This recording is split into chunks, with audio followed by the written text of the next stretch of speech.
The curtains moved gently in the summer wind. The smell of flowers came in through the open window. And in the distance there was the faint noise of London traffic. It was very peaceful in the artist's studio. Lord Henry Wotton was lying back in a large chair, smoking a cigarette. He was watching the blue smoke rise to the ceiling. And he was also watching his friend, Basil Hallward, the artist. Basil was standing in front of a painting which was nearly finished. It was the portrait of a young man, a very beautiful young man.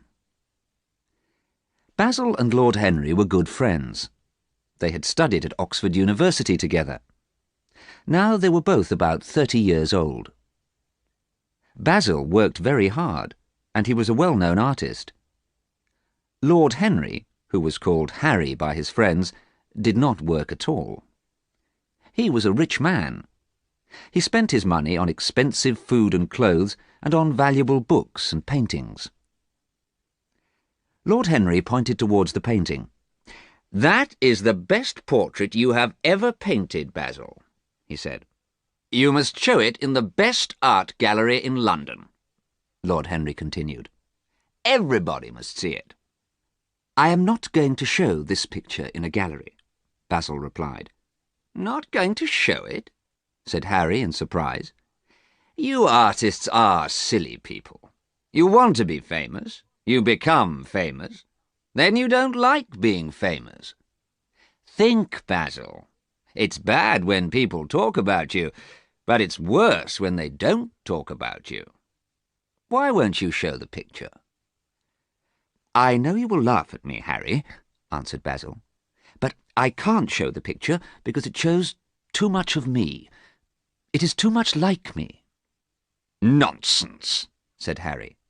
"The picture does not look like you at all.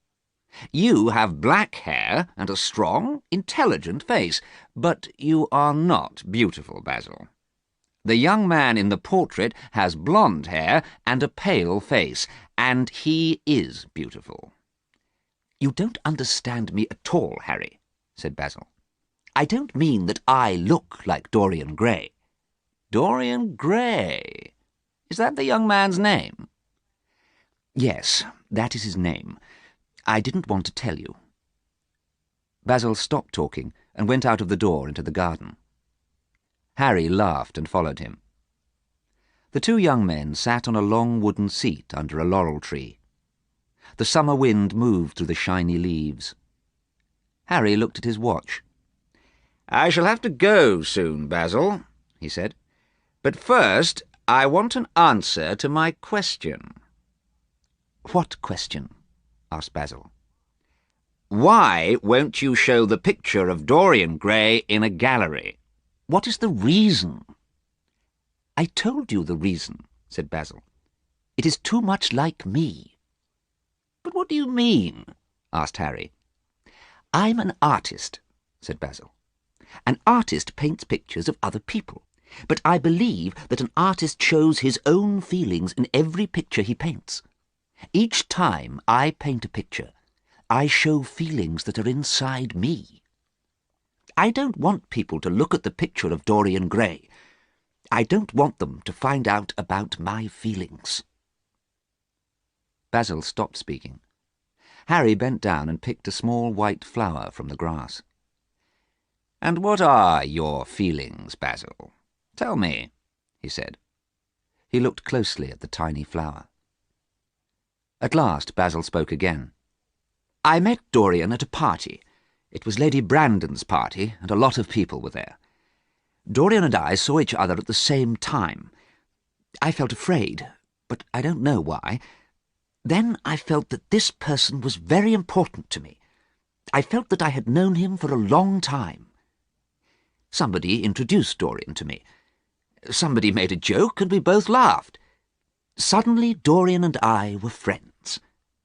"Well, laughter is the best beginning for a friendship," said Harry.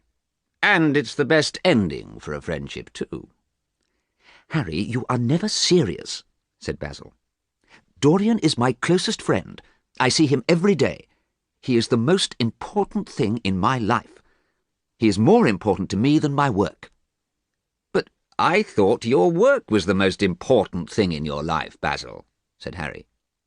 It is important, but I need Dorian. I'm a better artist now that I know Dorian. Do you remember that picture of the landscape, the woods and fields? Everybody thought it was my best painting. Do you know why it was good? It was good because Dorian was there. He saw me paint it. Dorian has the power to make me a better artist. But I don't want him to know this. I don't want anybody to know. So I can't show the painting in a gallery. It shows too much of me. It's too much like me. I think you're wrong, Basil, said Harry. Poets put their feelings into their poems, and they make money. So artists must put their feelings into their pictures. Then they can make money too. Then Harry thought of something else. You will get tired of this beautiful young man, he said. One day his beauty will disappear, and Dorian Gray won't be interesting any more. No, Harry, that is not true. Don't talk like that, said Basil. Dorian's beauty is not important to me. Dorian himself is important to me. Dorian Gray must be an interesting young man, said Harry. I want to meet him. I don't want you to meet him, replied Basil quickly. You don't want me to meet him? No. Suddenly Basil's servant came out into the garden. Mr. Dorian Gray is here, sir. He is in the studio, he said. I will have to meet Dorian now, said Harry, laughing. Please tell Mr. Gray that I am coming, said Basil to the servant. Then Basil turned to Harry. He was upset, and he spoke slowly to Harry. Please be careful, Harry, he said. Dorian is beautiful and very young. You are never serious, and you say strange things. Don't talk to him. Please don't try to influence him, to change him. Your influence would be bad, and I need him. I need him to help me with my work. You're talking nonsense, said Harry, smiling. Now introduce me to Dorian Gray. He took hold of Basil's arm and led him into the studio.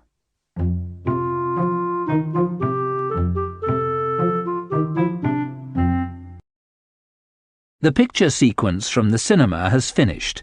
You can look at it once more if you want.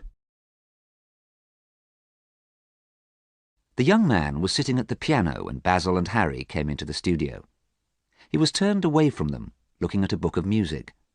But he heard Basil's footsteps. Dorian spoke immediately. "Oh, Basil," he said, "do you have to work today? I don't want you to paint me today. I don't want a life-size portrait of myself." Then he turned and saw Harry. He stopped speaking. His face became red. "Oh, I didn't know you had a visitor." "Dorian," said Basil, "this is Lord Henry Wotton, a good friend of mine. We went to university together. I have told him that you like my painting of you, and now he won't believe me." "Nonsense, Basil," said Harry. "I'm very pleased to meet you, Mr. Gray." Harry and Dorian shook hands. Harry looked at Dorian Gray. Harry and Basil were both about 30 years old. Dorian was much younger. He was about 20, and he was very beautiful. His hair was blonde, his face was pale, and his eyes were bright blue. Basil did not want Harry to talk to Dorian. "Harry," he said, "I want to start painting now. Please will you go away?" Harry did not want to go. "Do you want me to go, Mr. Gray?" he asked. "I will go if you want me to go, or I will stay if you want me to stay." "Yes, do stay, Lord Henry," answered Dorian. "Mr. Gray wants me to stay, Basil," said Harry. "You don't mind if I stay, do you?" Basil wanted to please Dorian. "No, of course I don't mind. Please stay, Harry," he said. "But," Basil went on, "you must not listen to Harry, Dorian. He is never serious, and he says strange things. He changes people. He has a bad influence on people." "Harry, sit down," Basil continued. "Dorian, come and stand over here. And please don't move around too much. I want to finish your portrait today." Basil started to paint. Harry sat in the comfortable chair and smoked a cigarette. There was silence for a few minutes. Then Dorian spoke. "Are you a bad influence on people, Lord Henry?" he asked. "Do you make people change what they think and do?" "I cannot be a bad influence or a good influence," replied Harry, "because all influence is bad. It is bad to change a person. It is bad to give a person your thoughts and ideas." "Why?" asked Dorian. "Everybody is different from everybody else," answered Harry. "You must not influence a person. You must not make a person the same as yourself. You must live your own life. You must do everything that you want to do. You must enjoy life, the good things and the evil things. You must not worry about what other people think." Dorian was confused. Harry was wrong to say these things, but Harry was clever. He had a thin face and clever dark eyes. He had a beautiful slow voice. Dorian liked listening to Harry speaking. Dorian had never met anyone like Harry before. Harry did not speak again for a few minutes. He touched his small pointed beard and he watched Dorian. Harry knew Dorian was thinking about the things he had said. Basil continued painting. He had not listened to Harry talking. Suddenly, Dorian spoke. "Basil, I'm tired of standing here," he said. "I'm too hot. I want to go out into the garden." "Oh, Dorian, I'm sorry," replied Basil. "When I am painting, I think of nothing else. Yes, you can go into the garden. Harry, you go with Dorian. I'll go on painting." Harry and Dorian went out into the garden. Dorian was thinking about the things Harry had said. "Come and sit under the laurel tree," said Harry. "You must not get burned by the sun." So they sat on the long wooden seat. Dorian looked at the man who was sitting beside him. Harry was much older and cleverer than he was. "Why mustn't I get sunburned?" Dorian asked. "Your skin is pale. You mustn't get sunburned because you must take care of your beauty," said Harry. "You are young and you are beautiful, and youth is very valuable."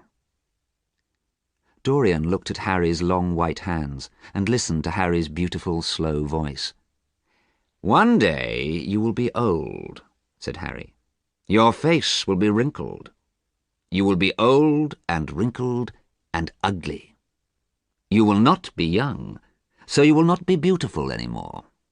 And it will be too late to do anything interesting and exciting. So, Mr. Grey, you must enjoy life while you are young and beautiful. You must do everything you want to do. You must find out about life and people. You must not worry about what other people think."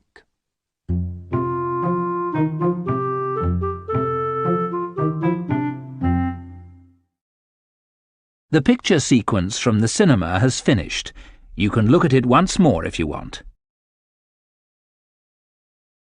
Suddenly they heard Basil's voice. He sounded happy. "I'm waiting," he called. "Come back into the studio so I can continue painting. I'm painting very well today." Dorian stood without speaking while Basil painted. Harry sat in the armchair. The room was very quiet. The curtains moved gently, and there was the sweet smell of flowers. After a quarter of an hour, Basil stopped painting. He looked at Dorian for a long time. Then, for a long time, he looked at the picture. "It is finished at last," he cried. Then he picked up a paintbrush. He wrote his name in large red letters at the bottom of the picture. Harry walked across the studio to look at the picture. It was a wonderful painting, and it looked exactly like Dorian. "Congratulations, Basil," said Harry. "It is the best portrait I have ever seen. Dorian, come and look at yourself." Dorian stood in front of the painting and looked at it. At first he was pleased. He smiled at the painting. He smiled because he saw that he was a beautiful young man. Then Dorian stopped smiling. Suddenly he remembered what Harry had said in the garden. Dorian Gray was young and beautiful now, but soon he would be old and wrinkled and ugly. He would not have blonde hair or bright blue eyes. No one would want to look at him then. Silently, Dorian stood in front of his picture. Basil did not understand why the young man was silent. Basil was confused. "Don't you like the picture?" he asked. "Of course he likes it," said Harry. "It's a wonderful painting. I want to buy it, Basil. I must buy it." "No, Harry," replied Basil. "I can't sell it. The picture belongs to Dorian. I have given it to him." "Dorian is very lucky," said Harry. Then Dorian spoke. "It's very sad," he whispered. "I shall grow old and wrinkled and ugly, but this picture will always be young.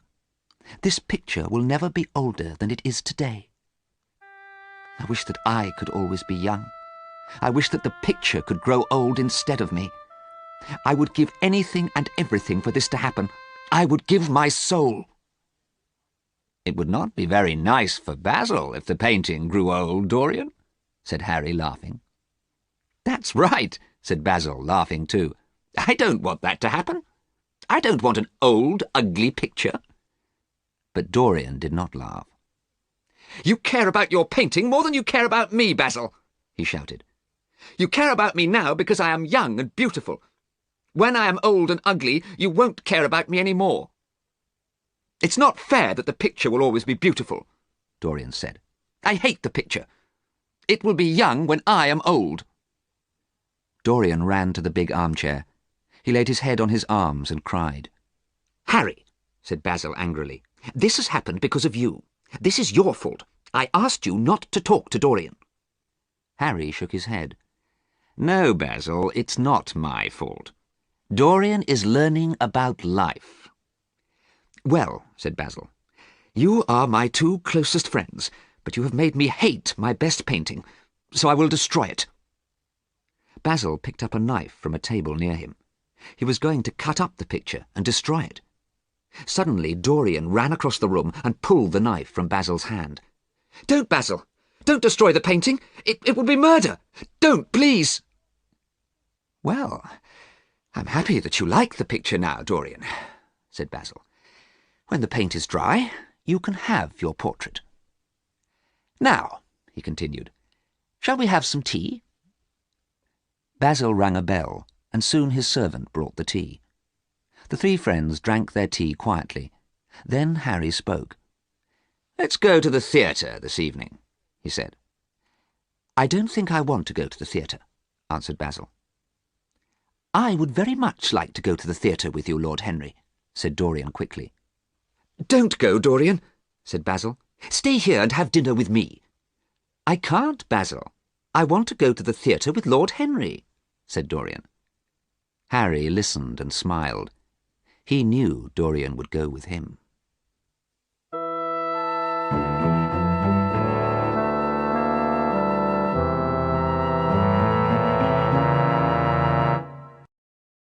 The picture sequence from the cinema has finished. You can look at it once more if you want. Harry did not know much about Dorian Gray. Basil had told Harry very little about the young man. But Harry wanted to know all about Dorian. So Harry asked his friends in London about Dorian Gray. He asked about Dorian's family. Harry enjoyed the story of Dorian Gray. It was a sad and romantic story about love and death. Dorian's grandfather was Lord Kelso, a very rich old man. Dorian's mother was Lord Kelso's daughter, the beautiful Lady Margaret.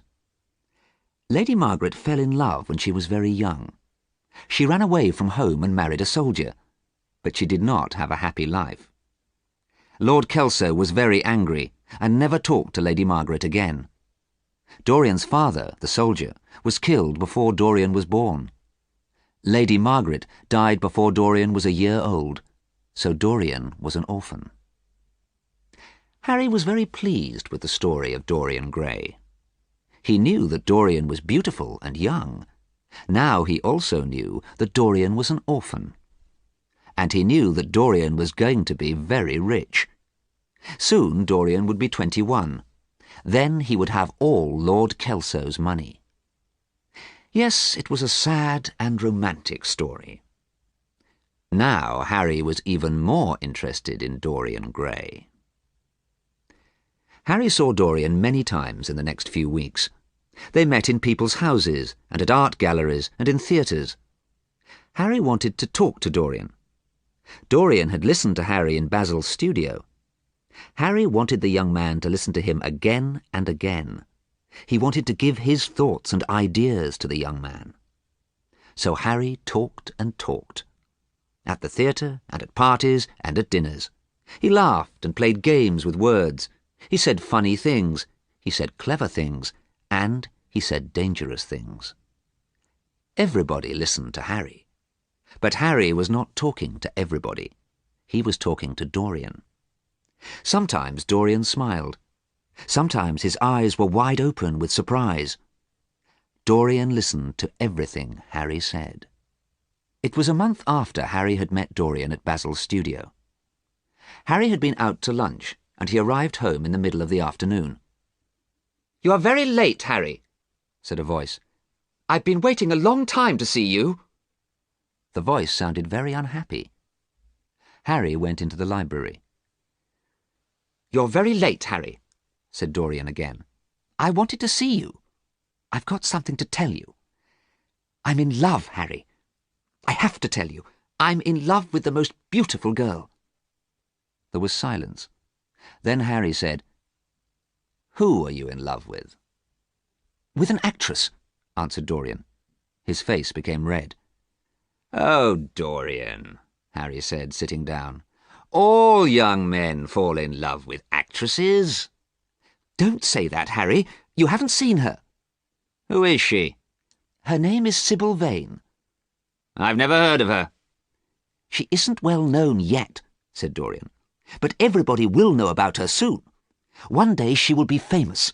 She's a wonderful actress." "Oh, is she?" said Harry, lying back in his chair.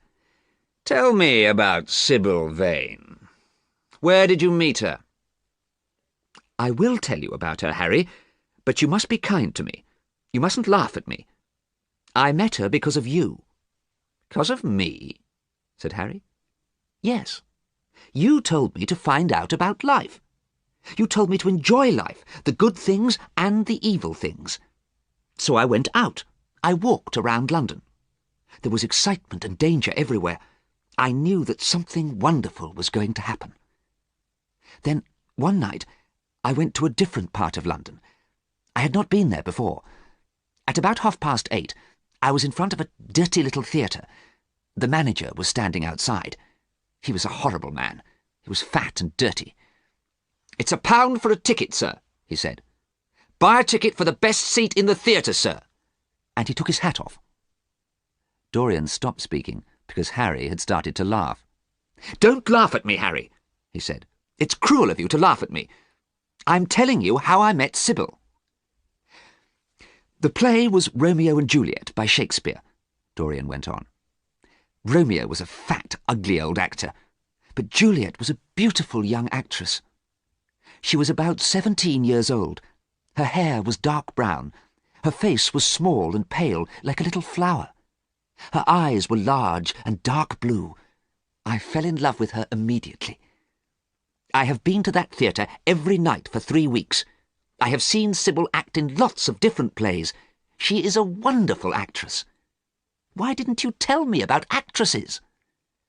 "Because everybody falls in love with actresses, Dorian," said Harry. "You are cruel, Harry. I wish I had not told you about Sybil." "You had to tell me about Sybil," answered Harry. "You will always tell me everything that you do. Now tell me more." "Oh, Harry," said Dorian, "Sybil is wonderful. She calls me Prince Charming." Harry laughed, but he was pleased. Dorian had been a quiet, frightened boy when they met at Basil's studio. Now he was growing into a man and learning about life. "Harry, I want you to see Sybil. I want you to see her act in Romeo and Juliet." "Very well, Dorian. I shall come tomorrow, and I shall bring Basil too."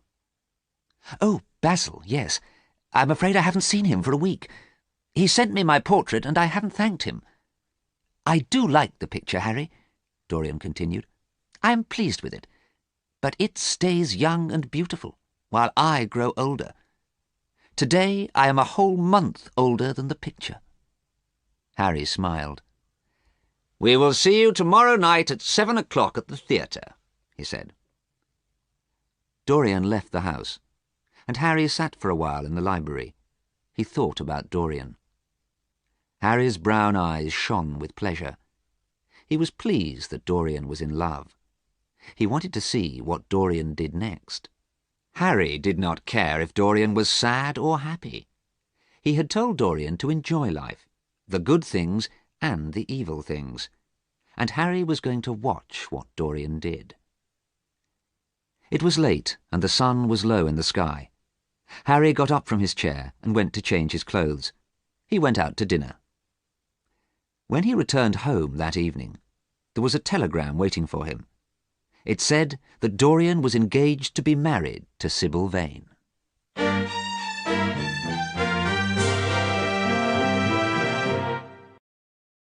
The picture sequence from the cinema has finished. You can look at it once more if you want. Mother, I'm so happy, whispered Sybil Vane. I'm very, very happy, and I hope you are happy too. Mrs. Vane did not look very happy. She was a small, thin woman who always looked tired. There was a lot of makeup on her face and on her dry, thin mouth. "Oh, Sybil," she said, "you mustn't think about the young man who comes to the theatre. You must think about your acting. Mr. Isaacs will be angry if you don't act well.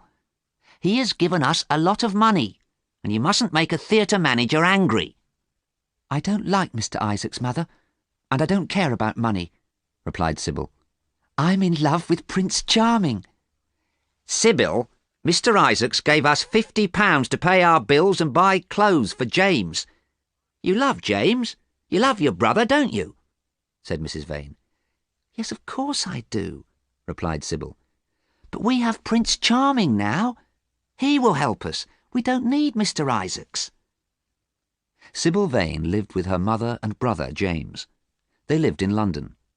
But they lived in a small house in the north of London, a long way from Harry's large, expensive house.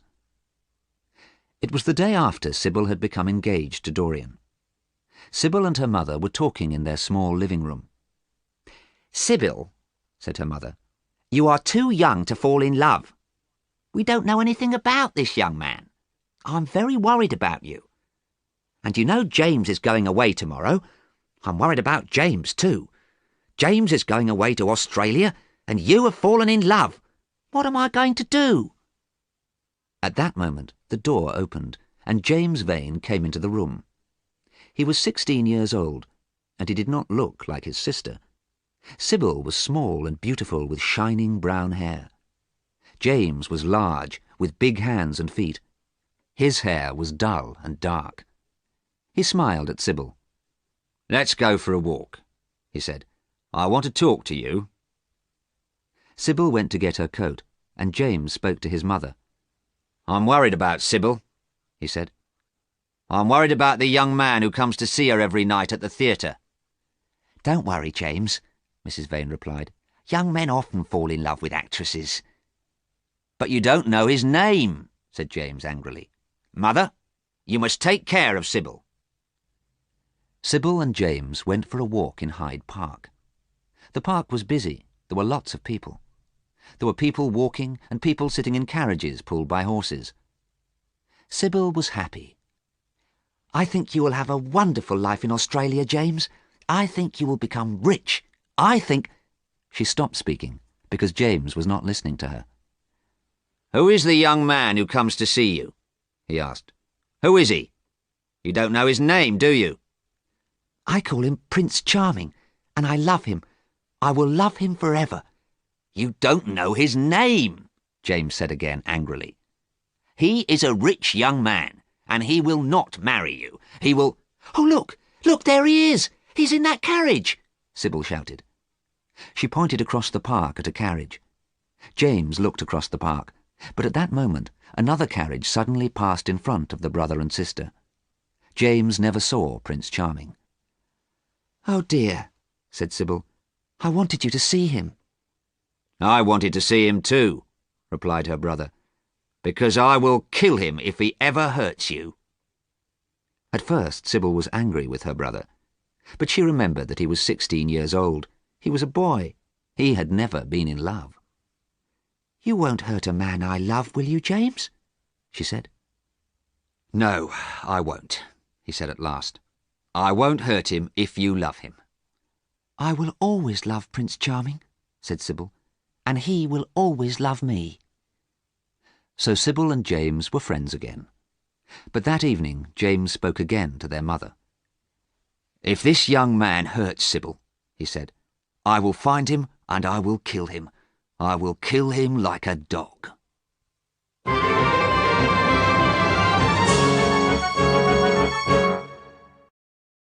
The picture sequence from the cinema has finished. You can look at it once more if you want. The same evening, Harry, Basil and Dorian went to the theatre. Basil was unhappy that Dorian was going to marry an actress, but he could see that Dorian was happy. Mr. Isaacs, the theatre manager, met the three friends outside the dirty little theatre. Dorian thought he was a horrible man, but Harry liked him. Inside the theatre, it was very hot and the lights were bright. There was an orchestra playing some music very badly. Lots of young men and women were laughing and shouting at each other. Harry looked around the dirty, noisy theatre. What a strange place to meet the person you love, he said unkindly. But Basil spoke kindly to Dorian. Yes, it is a strange place, he said, but I'm pleased you came here. Sybil has made you very happy. Oh, yes, said Dorian. I'm sorry the orchestra is so bad, he added, but soon you will see Sybil. A few minutes later, the play started, and very soon things started to go wrong. Sybil Vane was very lovely, but she acted very badly. Tonight she was a terrible actress. The audience started to shout at the actors. Some people left the theatre. The manager looked very angry. Basil and Harry did not want to watch the play, and Dorian's face became very pale. Harry picked up his coat and stood up. She is very beautiful, Dorian, he said, but she can't act. Let's go. I'm sorry I asked you to come with me, said Dorian. Perhaps Sybil is ill, Basil said kindly. We'll come again another time. No, replied Dorian. She's not ill. Last night she was a great actress. Tonight she is a very bad actress. She is a very ordinary person. Don't talk like that, cried Basil. She is the girl you love. Come with us, Dorian. Let's go. But Dorian would not leave the theatre. Go away and leave me here, he said. I want to be alone. Basil and Harry left the theatre. The play became worse and worse. Most of the people left the theatre and went home. When the play ended, Dorian went to see Sybil. He went to her room behind the stage. He was very unhappy and angry. He had told Harry and Basil that Sybil was a great actress. They had come to see her, and tonight she had been a terrible actress. But when Dorian saw Sybil, she looked pleased. She spoke to him happily. Oh, my dear, I acted very badly tonight. Before I met you, I was a good actress. I pretended to be in love when I acted the part of Juliet. Now I don't need to act. I am in love. I don't want to act again. Isn't it wonderful? You must take me away from the theatre. We must go away together. But Dorian did not look at her. He ran to a big armchair. He sat down and put his head on his arms. You have killed my love for you, he whispered. I thought you were a great actress. You acted the parts of beautiful women. I loved you because you were clever and exciting. Now you are boring and stupid." "You don't mean this, do you?" whispered Sybil. "My God, I was stupid to love you," said Dorian. "Oh, tell me that you love me," cried Sybil. "Kiss me. I will do anything for you. I will act again. I will be a good actress for you." Sybil fell to the floor, and she lay there crying. Dorian looked at her for a moment. Then he spoke. "I am going now," he said quietly. "I don't want to be unkind to you, but I don't want to see you again." Dorian left the theatre, and Sybil lay on the floor crying.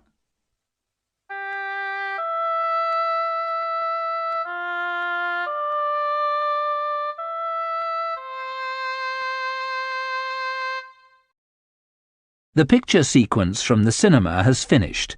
You can look at it once more if you want.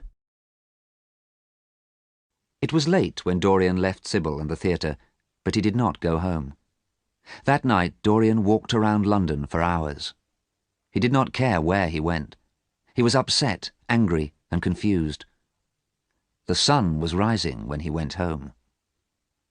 Dorian decided to go to bed and went slowly towards his bedroom. He walked along the hall and through the library. Basil's portrait of Dorian was on a wall in the library. Suddenly, Dorian stopped and looked at the portrait. He was surprised. The painting looked different. The face in the painting had changed.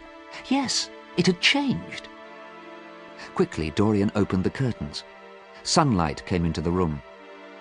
Dorian looked closely at the picture and saw that the face was different. It looked unkind and cruel. A huge mirror hung on another wall. Dorian looked in the mirror at his own face. He saw a beautiful young man. He had not changed. What had happened to the picture?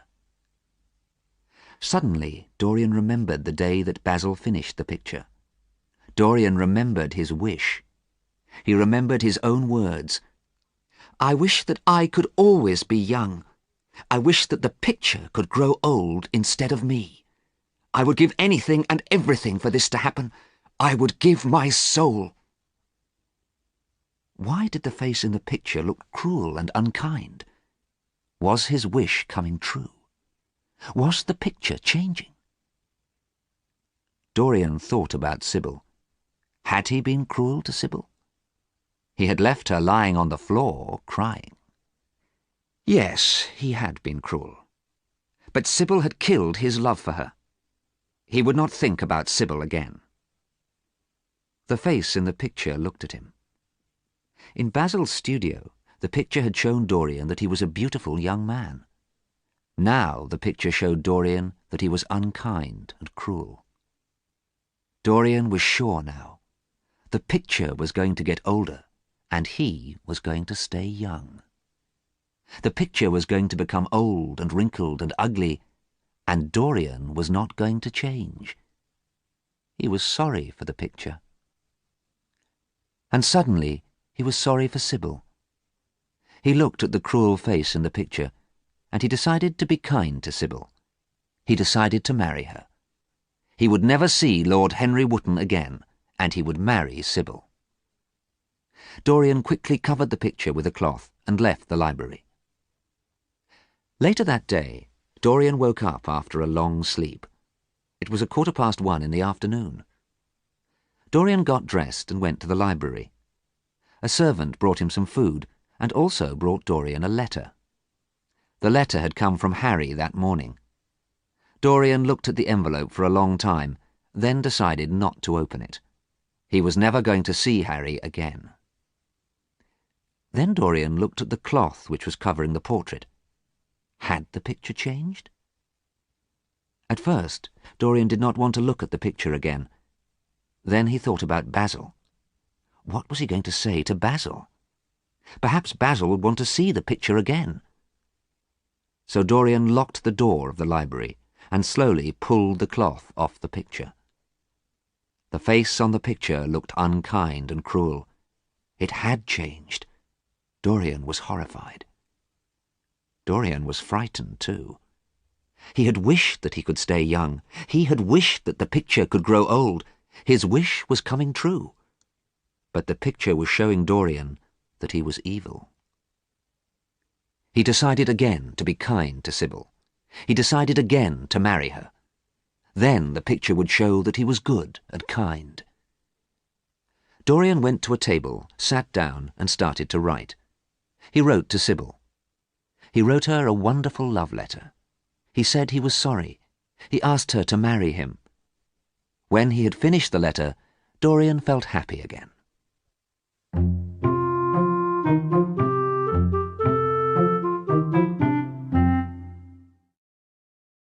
The picture sequence from the cinema has finished. You can look at it once more if you want. Suddenly, there was a knock on the door of the library. "Dorian!" shouted Harry's voice.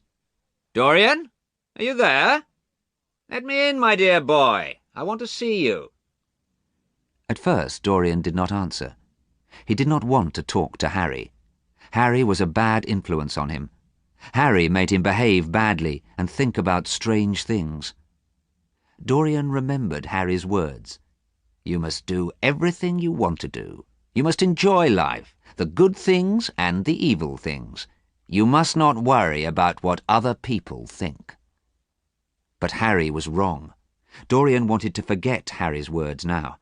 He wanted to be good and kind to people. Then Dorian decided to see Harry. He decided to talk to Harry for the last time. Dorian covered the picture with the cloth and unlocked the door of the library.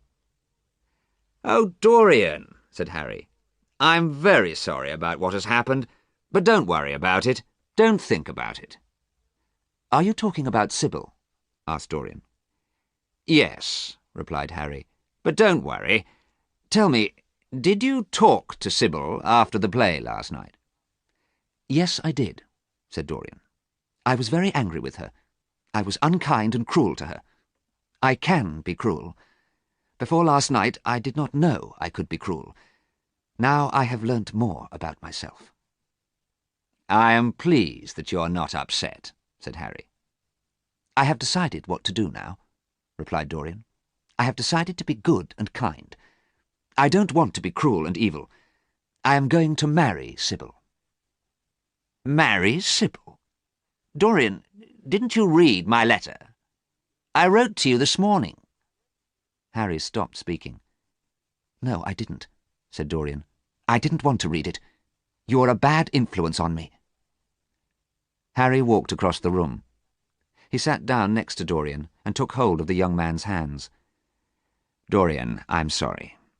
That letter told you that Sybil is dead." Dead? Shouted Dorian. No, she isn't dead. She can't be dead. You're lying. He pulled his hands away from Harry. "It is true," said Harry. "The story is in all the newspapers. There is going to be an inquest, an inquiry to find out about her death. The police need to find out what happened." Why? Why will there be an inquest? What happened? Dorian shouted. Then suddenly he stopped shouting and looked at Harry. She killed herself, didn't she? Tell me, Harry. Tell me quickly. "Yes. Sybil didn't arrive home after the play. Her mother went to the theatre at about midnight. Sybil was dead, lying in her room. She had drunk some poison." Harry, this is terrible, cried Dorian. "Did anyone see you with Sybil?" continued Harry. "We don't want your name in the newspaper stories, too." No, nobody saw me, replied Dorian quietly. "Good," said Harry. "Now you must come out with me tonight. There is a wonderful singer at the opera tonight." So, whispered Dorian to himself, I have killed Sybil Vane. I did not cut her throat with a knife, but I killed her. Then Dorian remembered his portrait. He remembered the cruel face. I was going to be good and kind, he shouted. I was going to marry Sybil. Now I can never be good. Harry took a cigarette out of a gold case. "It wasn't a good idea to decide to marry Sybil," he replied. "You know it wasn't a good idea, don't you, Dorian? Marriage is boring. Marriage doesn't make you a good person." "Perhaps you are right," said Dorian. "I don't want to cry. Sybil's death has been an interesting experience. I have learnt about myself. Now we do not need to talk about it again. I will meet you at the opera tonight." Harry left the library, and Dorian went straight to the portrait. He quickly pulled away the cloth. The face was cruel and unkind. He knew the face had changed because of Sybil's death. Dorian thought about what had happened, and now he made a decision. Dorian decided to enjoy his life. He decided to do everything he wanted to do. He decided not to care about other people. And Dorian knew what would happen. The picture would become old and wrinkled and ugly. He would always look young and beautiful. Dorian smiled and covered the picture with the cloth again. An hour later, Dorian was at the opera with Harry.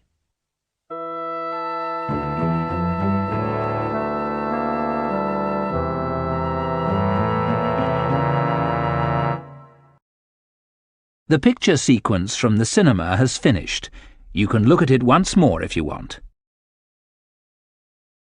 The next morning, Dorian ate his breakfast in the library as usual.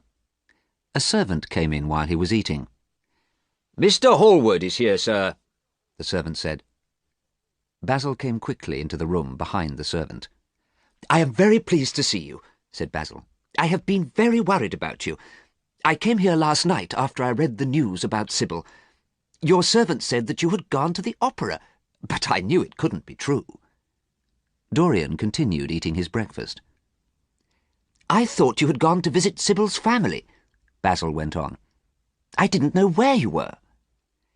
"My dear Basil," said Dorian, "I was at the opera, of course." Dorian sounded very bored. "I had a nice evening. Now don't talk about boring subjects, and don't talk about the past." "That is a terrible thing to say," said Basil. "The girl you love is dead, and you tell me you had a nice evening? Yesterday is not the past. Yesterday is a few hours ago." "Stupid, boring people cannot forget the past quickly," answered Dorian angrily. "But I have forgotten it already."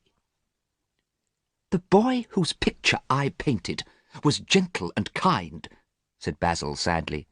"You have changed, Dorian. It is Harry's fault." "Oh, Basil," said Dorian, "you have come too late. Yesterday, when Harry told me Sybil had killed herself—" "Perhaps Sybil didn't mean to kill herself," said Basil. "Perhaps it was an accident." "She wanted to kill herself," answered Dorian. "It wasn't a boring, ordinary accident. Sybil's death was exciting and wonderful. She died of love for me." "Oh, no," said Basil quietly. Dorian went on speaking. "I was sad, Basil. I was sad yesterday at about 5:30. Now I'm not sad, so you don't need to worry about me. Be pleased that I'm not sad." Basil sighed. He decided to say nothing else about Sybil. "I would like to paint another portrait of you," said Basil. "No!" shouted Dorian. "No, that's impossible. You can't." Basil was very surprised. "But Dorian, why not?" he asked. Then he saw that a cloth was covering his portrait of Dorian. "And why have you covered the picture? It's the best portrait I've ever painted." Basil walked across the room towards the painting. "No!" shouted Dorian. "You mustn't look at it." "But Dorian, I want to show the picture in a gallery in Paris," replied Basil. "I want to see it." "You can't," said Dorian. "I will never speak to you again if you look at it." "And," Dorian thought quickly, "you have changed your mind. Harry said that you didn't want to show the picture in a gallery. Why didn't you want to show it? Harry said there was a strange reason." "You will laugh at me if I tell you," Basil answered. "So I won't ask to see the picture again." Dorian laughed now. No, Basil, I want to know. Why didn't you want to show the picture? Basil sighed. He started to explain. He told Dorian what he had told Harry. When I met you, I knew you were important. You became my dearest friend. I became a better artist because of you. But an artist shows his feelings in his pictures. I did not want people to know my feelings, so I did not want to show the painting in a gallery. Now I am not so worried. I don't mind if people see the picture. So, now I have told you, said Basil. But you will not let me see the picture. You will not let me paint you again. And you will not give me a reason. You make me very sad. Dorian smiled. Basil was not going to find out the secret of the picture. We are still friends, Dorian said, and I will come and have tea with you soon. That'll be nice. As soon as Basil left, Dorian walked across the library to the portrait. Carefully, he folded the cloth very tightly around the painting. Nobody, he thought to himself, will ever see this again. Dorian rang a bell to call a servant. Get someone to help you, he said. Carry this picture upstairs to the top of the house. Put it in the small room in the attic. Dorian watched while 2 servants carried the painting up to the attic room. Then he locked the door and put the key in his pocket. It was the only key to that room. It was 5 o'clock when Dorian went back to the library.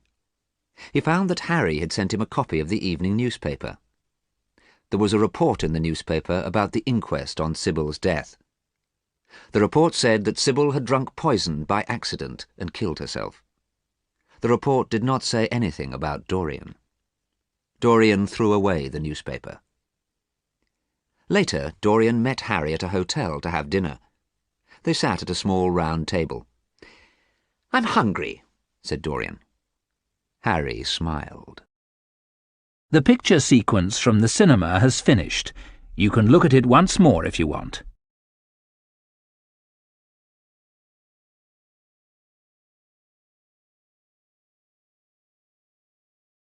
It was a night in November, and it was the night before Dorian's 38th birthday. 17 years had passed since Dorian had locked the portrait in the attic room. Late in the evening, Dorian was walking home through the streets of London. He had been to a dinner party at a friend's house. Dorian was alone, and he was thinking about his life. He was thinking about the last 17 years. For many years, people had heard strange and terrible things about Dorian Gray, but they did not believe these things. When he was 20, Dorian had been a beautiful young man. Now he was 38, and he was still a beautiful young man. People thought he must be good and kind. People were wrong. The strange and terrible things were true. Dorian was unkind and cruel. Dorian spent time in strange places, and he knew evil men. But only Dorian knew the secret of the picture. He often went up to the attic room. He unlocked the room and stood in front of the picture for hours. The face of the man in the picture was ugly and wrinkled. The face was getting older and older, and it was very, very evil. The picture showed the evil inside Dorian Gray. It showed the evil in his soul. Often Dorian looked at the picture, then looked in a mirror. He laughed when he saw his face in the mirror. It was young and beautiful. Dorian's wish had come true. Dorian was thinking. He had been happy for many years. He had enjoyed his life. He had not cared about other people. Dorian had done the things Harry had told him to do. Dorian was a rich man. He bought a house in the country. He bought valuable pictures and fine books, and he bought beautiful furniture. He wore beautiful clothes and expensive jewellery. He always wore many rings on his fingers. But now Dorian was worried. He was worried because he was not happy any longer. Some people would not speak to him now. Some people would leave a room when he entered it. Some people told stories about the strange life of Dorian Gray. and Dorian was worried that somebody would find out the truth. He was worried that somebody would see the portrait. Then everybody would find out that the stories were true. They would find out that he was an evil man. Dorian was hurrying home to see his portrait now. Often he left dinner parties early and hurried home to see his portrait. Sometimes he went on holiday, then hurried home to see his portrait. It was 11 o'clock, and it was a foggy night. Dorian saw very few people as he walked home. He had nearly reached his house when a man walked past him. The man was walking very fast and carrying a suitcase. Dorian recognized the man. It was Basil Hallward. Dorian did not want to talk to Basil, so he walked more quickly. But suddenly he heard Basil's voice. "Dorian! Dorian! I'm pleased to see you." Dorian had to stop and turn round. "I've been to your house," continued Basil. "I wanted to see you before I went to Paris. I am leaving on the midnight train, and I wanted to talk to you before I went. I am going to the station now. You walked straight past me. Didn't you recognize me?" "It is impossible to recognize anyone in this thick fog," replied Dorian. "It's difficult to recognize my own house."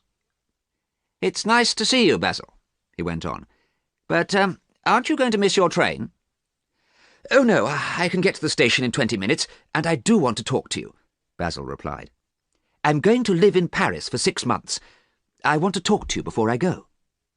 Dorian was not pleased to see Basil, but he invited him into the house. They went to the library. Dorian lay back in a large armchair. "I hope you don't want to be serious," he said. "I don't like serious things, Basil." "I'm sorry, Dorian," replied Basil quietly, "but it is serious." "What do you want to say?" cried Dorian. "I hope you don't want to talk about me. I'm tired of myself tonight.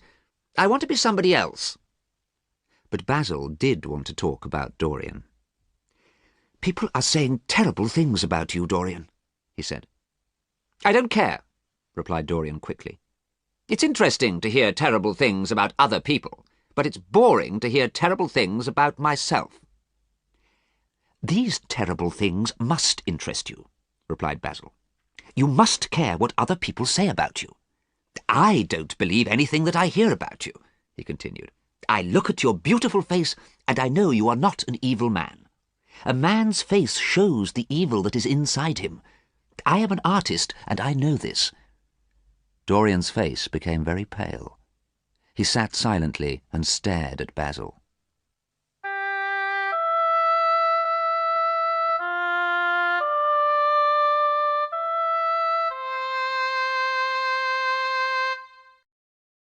The picture sequence from the cinema has finished. You can look at it once more if you want. Outside it was very dark and very foggy.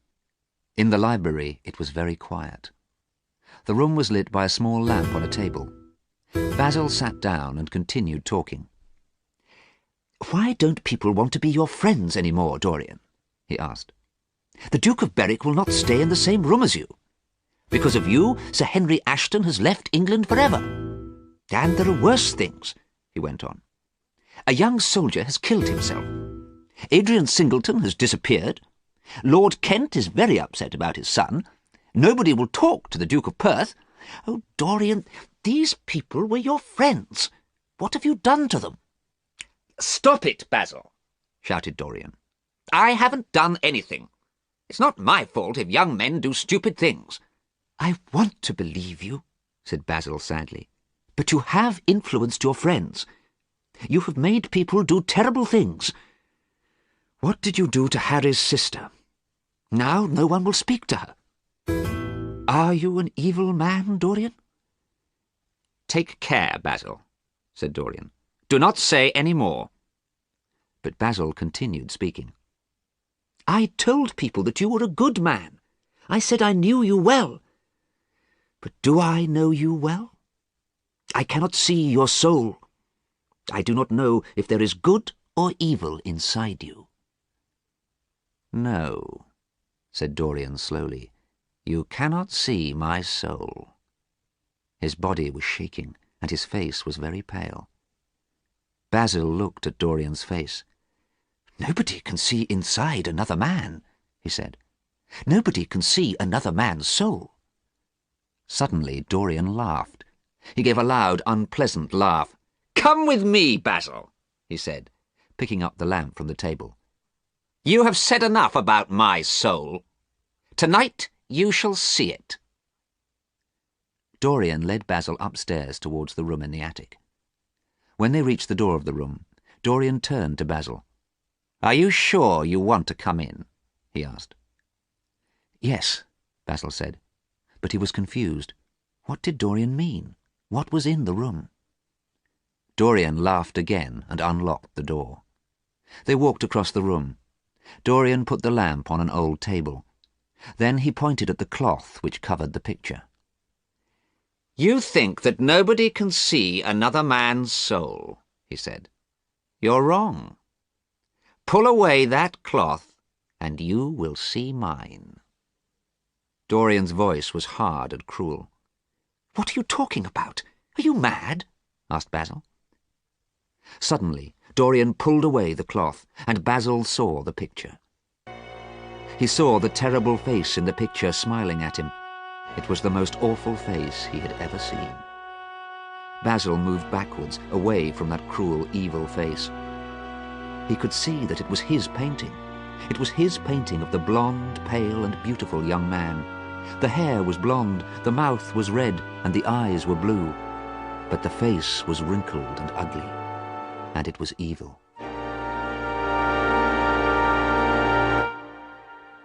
Dorian watched Basil.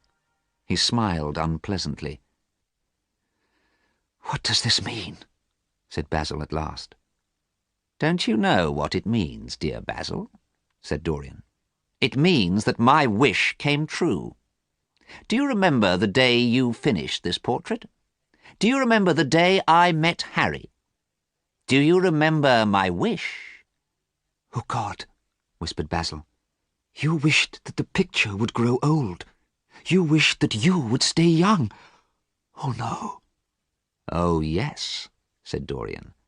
"And the portrait shows you the true Dorian Gray. It shows you my soul." Basil sat down suddenly on an old chair. He put his head in his hands. "Oh, God," he said. "Oh, God, you must be very evil. You are more evil than anybody knows." Basil fell forward so his head and arms were on the table. He did not want to look at the picture again. "We must pray, Dorian," he said. "It is not too late." "It is too late," replied Dorian. "It's much too late to pray." Then suddenly Dorian became angry. He became angry with Basil.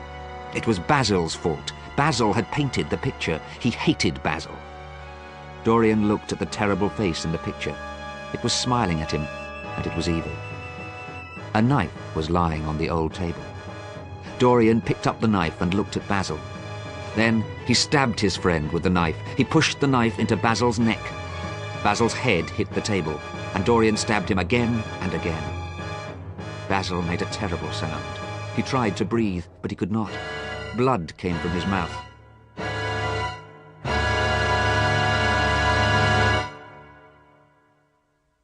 It became quiet in the attic room. Dorian listened. He heard the sound of Basil's blood dripping onto the carpet. There was no other sound. Dorian walked quietly across the room and looked out of the window.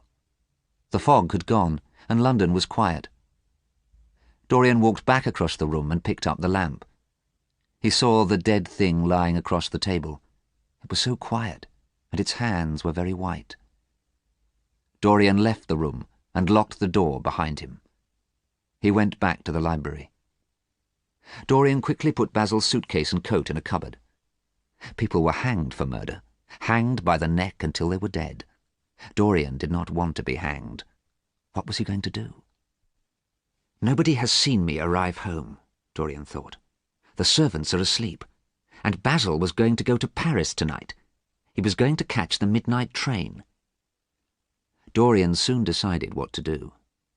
It was 2:05 in the morning. Quietly, Dorian left the house and shut the door behind him. Then he started to ring the doorbell. After 5 minutes, his servant Francis opened the door. "I'm sorry to wake you up," said Dorian, "but I forgot my front door key. What time is it?" 10 minutes past 2, sir," replied Francis, looking at the clock. "Oh dear, I'm very late," said Dorian. "Did anybody call while I was out?" "Yes, sir," replied Francis. "Mr. Hallward called. He waited for you until 11 o'clock, then he went away to catch a train." "Oh, I'm sorry I didn't see him. Did he leave a message?" "Yes, sir. He said he was going to Paris. He said he would write to you." "Thank you, Francis," said Dorian. "You can go to bed now." Dorian went back to the library. He had to think again. He walked up and down the room for a quarter of an hour. Then he picked up a book and looked through a list of addresses. At last he found the right address. Alan Campbell, 152 Hertford Street. Yes, Alan Campbell was the man he needed.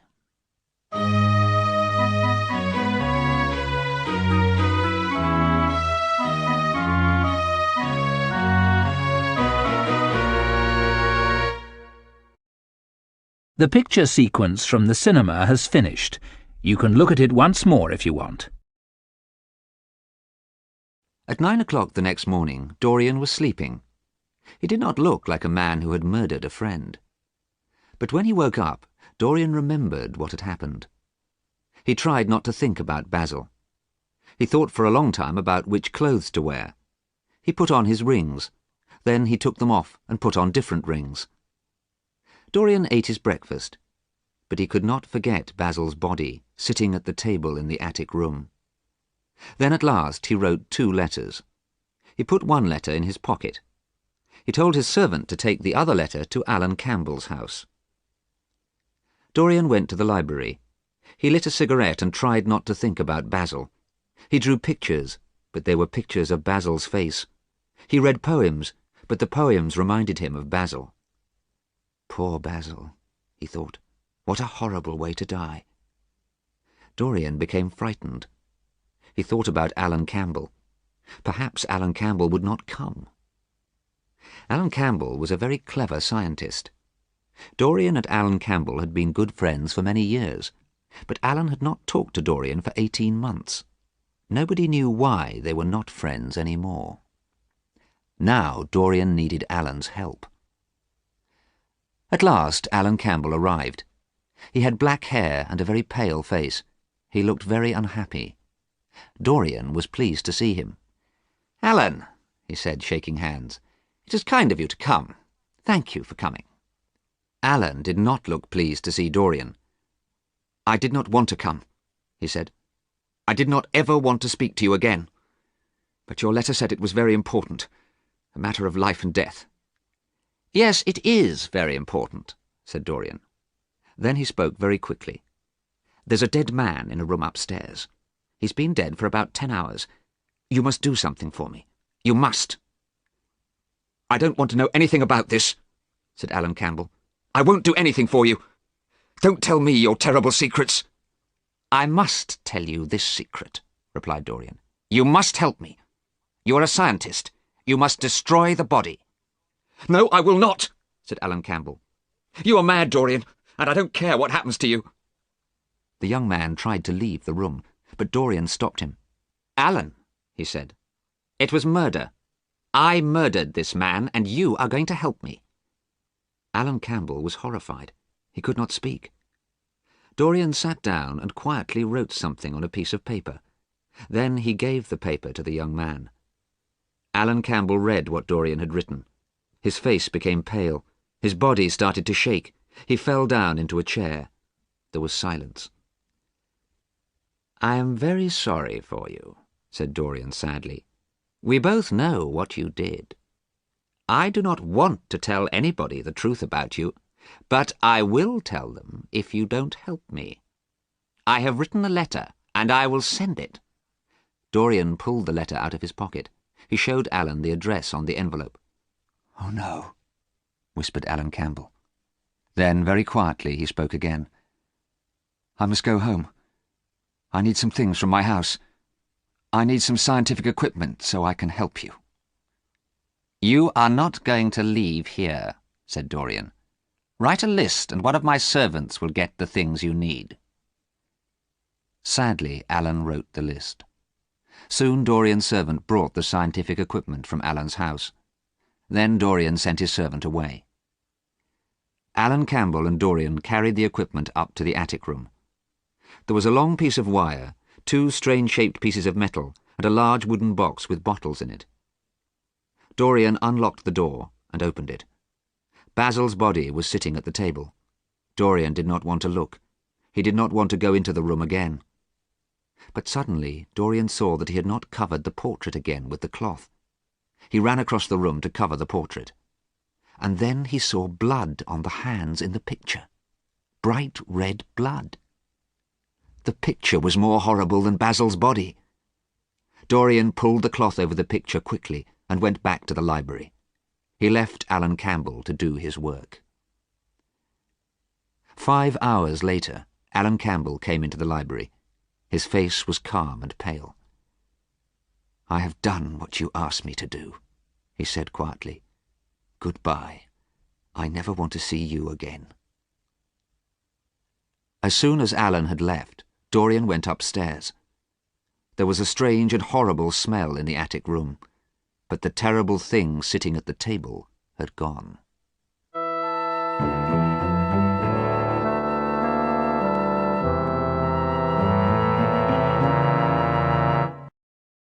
The picture sequence from the cinema has finished.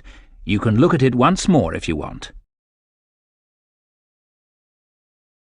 That evening, Dorian dressed in beautiful clothes and went to a dinner party at a friend's house.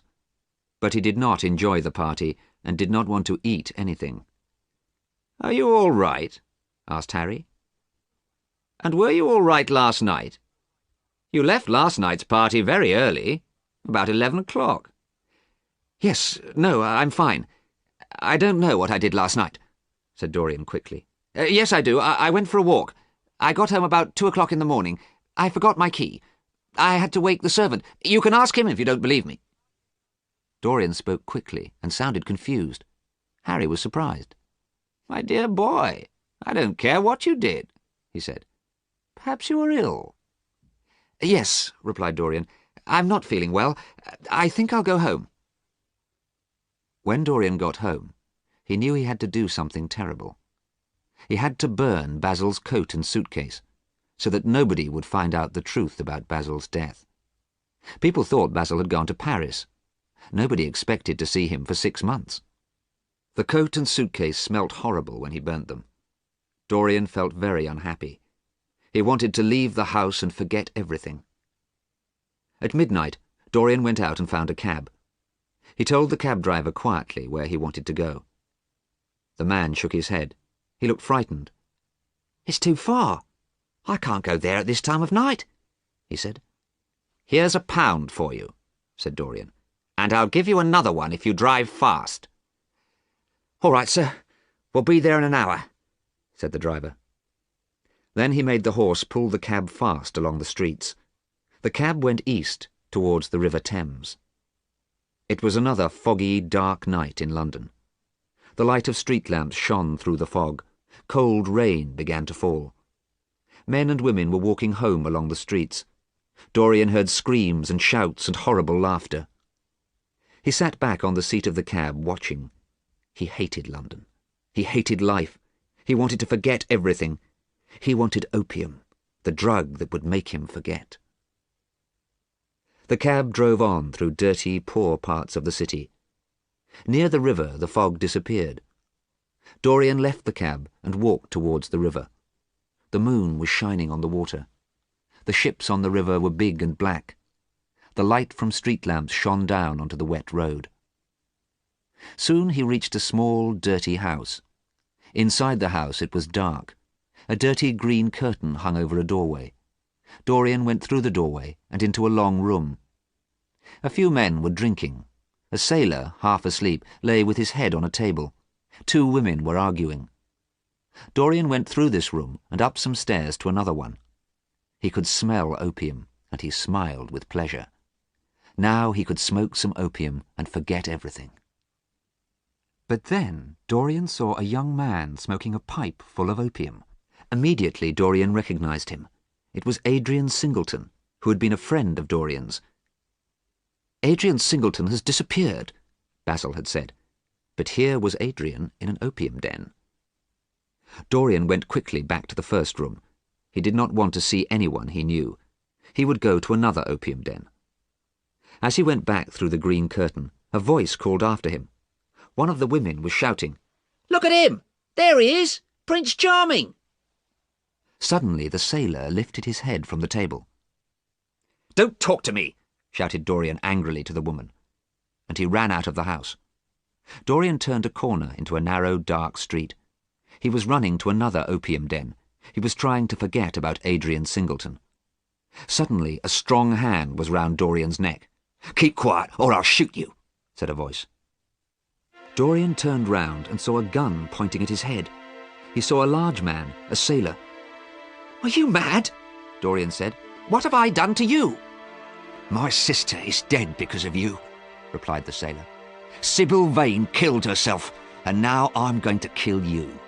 I have looked for you for years, and tonight I heard the name she called you." Dorian was afraid. He looked at James Vane and could not move. This man was going to kill him. Then suddenly Dorian had an idea. "How long is it since your sister died?" he asked.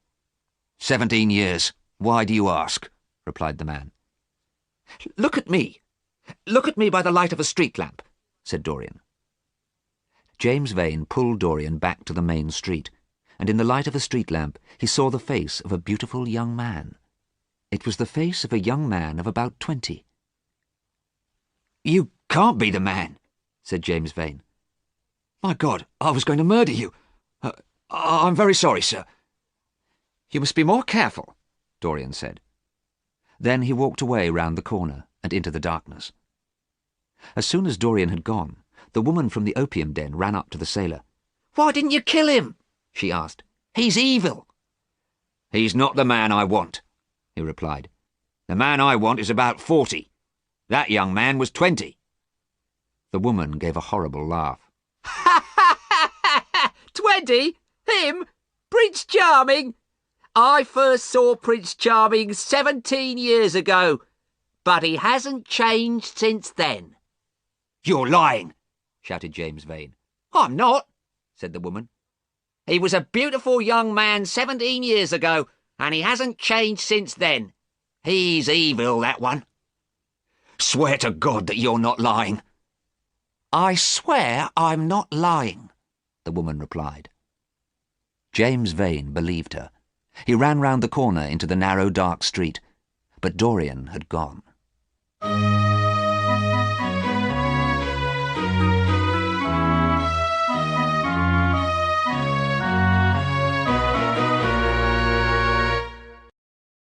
The picture sequence from the cinema has finished.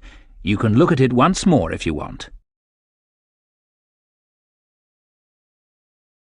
A week later, Dorian was at his house in the country. Many people had come to stay with him. They were rich people who enjoyed talking and eating and drinking.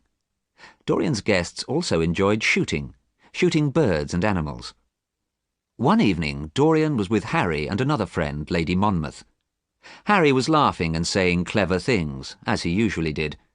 Lady Monmouth was laughing and listening to Harry. Dorian was listening too. "I must leave you now," said Lady Monmouth. "I want to change my dress before we have dinner." "Let me get you some flowers.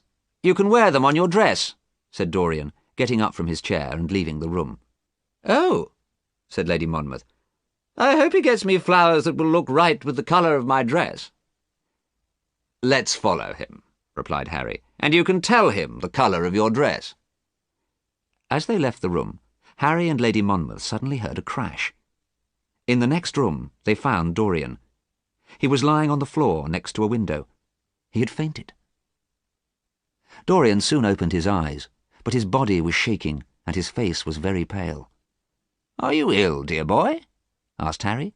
"You fainted. You must go and lie down." "No," said Dorian quickly. "I don't want to lie down. I don't want to be alone."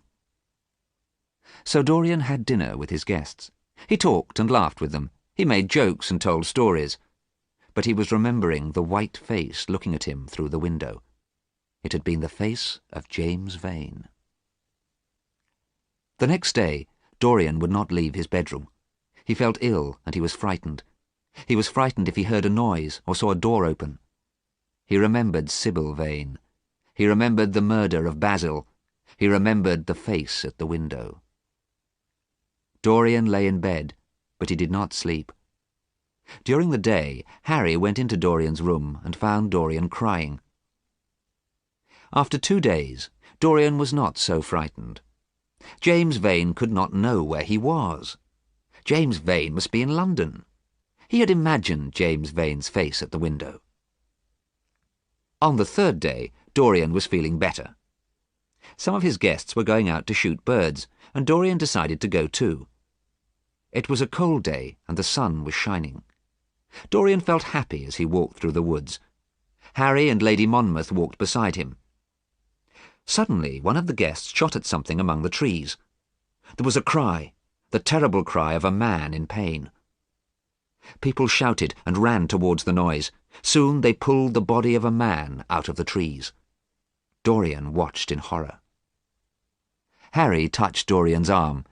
"I think we'd better stop shooting today," he said. "Oh, Harry, this is terrible, and something more terrible is going to happen. I know it," replied Dorian. "Don't worry about it, Dorian," said Harry. "It was an accident. It wasn't a murder." Harry was never serious for long. "I would like to meet a person who has done a real murder," he went on, laughing. Lady Monmouth laughed too, but Dorian suddenly felt ill. His face became very pale. Dorian smiled politely. "I'm feeling tired. I must go to my room. Excuse me." In his room, Dorian lay down on his bed. His body shook with terror. Fear and death were everywhere in this house. He did not want to spend another night here. At 5 o'clock, Dorian told his servant that he wanted to take the night train to London. The servant went to pack Dorian's suitcases, but he soon returned. "Excuse me, sir," he said to Dorian. "There is a problem with the dead man, the man who was shot." "Yes, what is it?" said Dorian. "Do you need money to give to his family?" "No, sir. This is the problem. We don't know who he is. He was carrying some money and a gun, but we could not find his name on anything. He's a sailor." "A sailor?" cried Dorian. Suddenly he was excited and hopeful. He ran to the door. "Where is the body? Quick! I want to see it now." The body had been taken to a farm. It lay on the floor in one of the buildings. A handkerchief covered the dead man's face. "Take that cloth off the face," said Dorian. A farm worker took away the handkerchief. Then Dorian looked down at the face and gave a cry of joy. The man who had been shot was James Vane. Dorian went home with his eyes full of tears. They were tears of joy because he was safe. James Vane could not kill him now.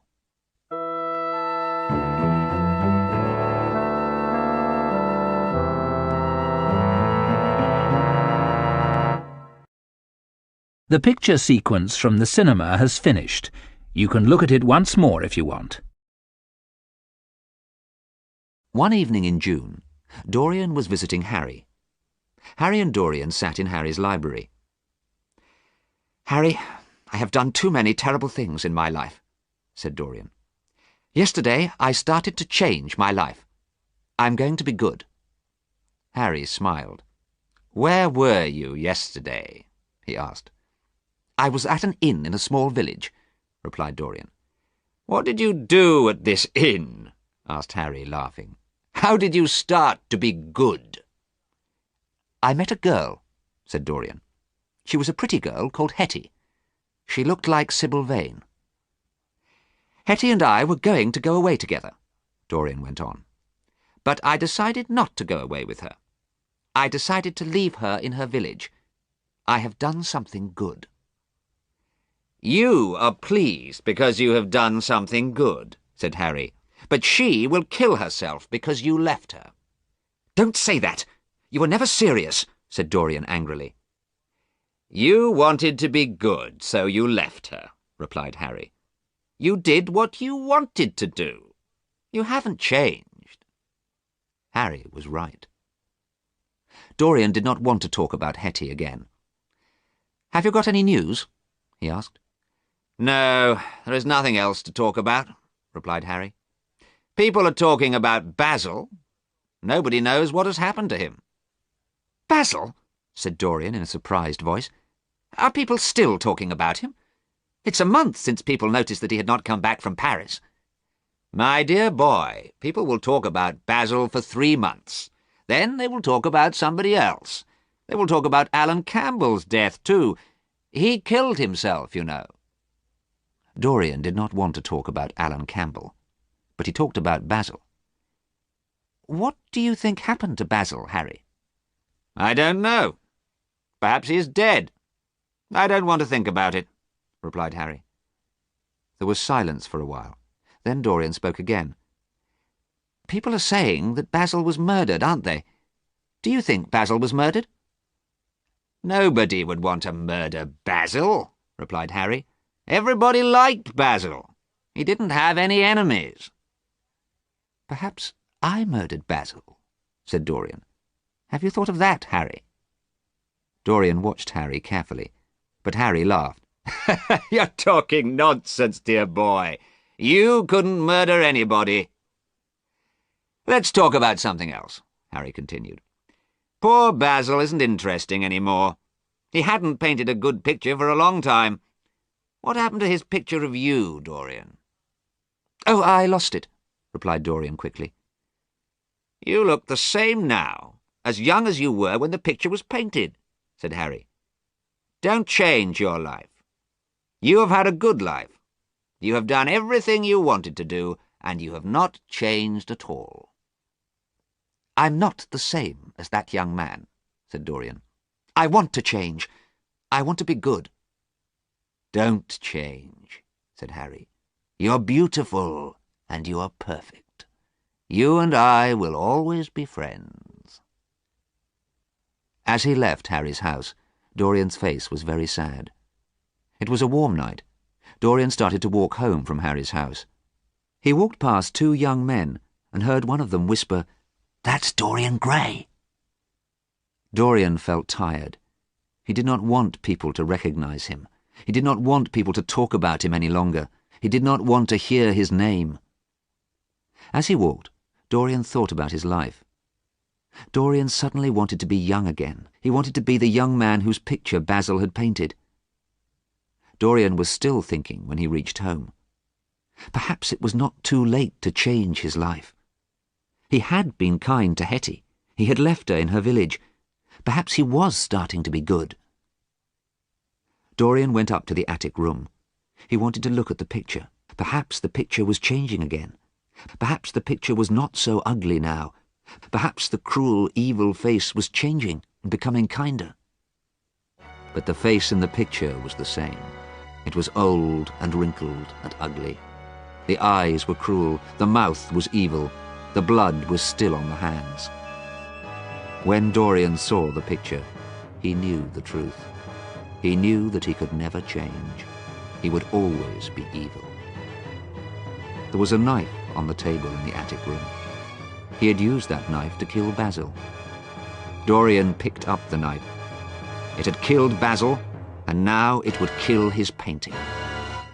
Then nobody would ever know that Dorian Gray was an evil man. There was a loud crash and a cry. It was a loud and horrible cry which woke the servants. There were 2 men in the street outside, and they heard the cry too. "Whose house is this?" asked one of the men. "Dorian Gray's," replied the other man. The 2 men looked at each other in horror, then they quickly walked away. Inside the house it was now quiet. The door of the attic room was locked, but at last the frightened servants opened it. Inside the room they found a picture hanging on a wall. It was a picture of their master, Dorian Gray. He looked young and beautiful in the picture. He looked the same as he had always looked. On the floor, they found a man. He was ugly and old and wrinkled. His face was evil, and he was dead with a knife in his heart. At first, the servants did not know the man, but then they looked at the rings on his fingers, and they knew who it was.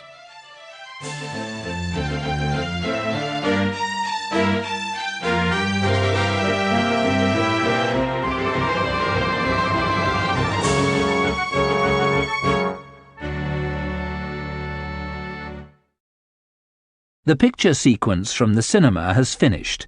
You can look at it once more if you want.